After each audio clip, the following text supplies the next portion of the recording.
12 তাৰিখে আমি চিলাপথাৰ স্থিত উত্তম চুইটত অসহায় লোকক সহায়ৰ লক্ষ্যৰে আমি সাৰথী নামৰ এটা স্বেচ্ছাসেৱী সংস্থা গঠন কৰিছিলোঁ। সভানেত্ৰী দুলুমণি দত্ত, সম্পাদক মনোজ দাসক লৈ 21জনীয়া এখন কমিটি গঠন কৰিছিলোঁ।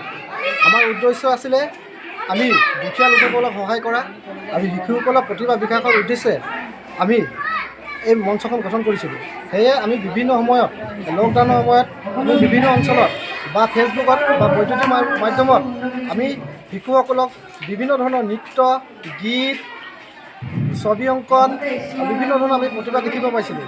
সেই উদ্দেশ্যে আজি সাৰথী স্বেচ্ছাসেৱী সংস্থাৰ উদ্যোগত আমি চিলাপথাৰ প্ৰবীণ ক্ৰীড়া সন্থাত শিশুসকলৰ প্ৰতিভা বিকাশৰ উদ্দেশ্যে আজি এজাক পক্ষী কাকলি নামৰ অনুষ্ঠানটি অনুষ্ঠিত কৰিছোঁ।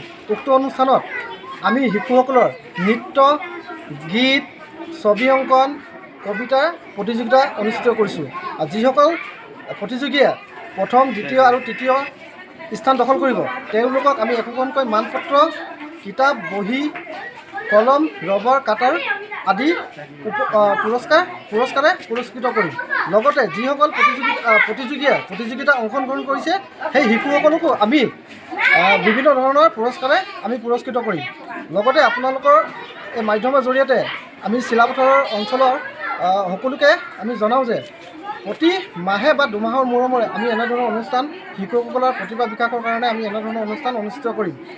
শেষত আমি যোৱা 24 তাৰিখে জম্মু কাশ্মীৰত চিলাপথাৰ চিচি বৰগাঁৱৰ বীৰ সন্তান মৃত্যুঞ্জয় চুতীয়া দেৱে যি উগ্ৰপন্থী আক্ৰমণত শ্বহীদ হৈছিল তেওঁক সাৰথী স্বেচ্ছাসেৱী সংস্থাৰ তৰফৰ পৰা শ্ৰদ্ধাঞ্জলি জ্ঞাপন কৰিছোঁ। লগতে শোকপ্ত পৰিয়ালবৰ্গলৈ আমি সমবেদনা জ্ঞাপন কৰিছোঁ।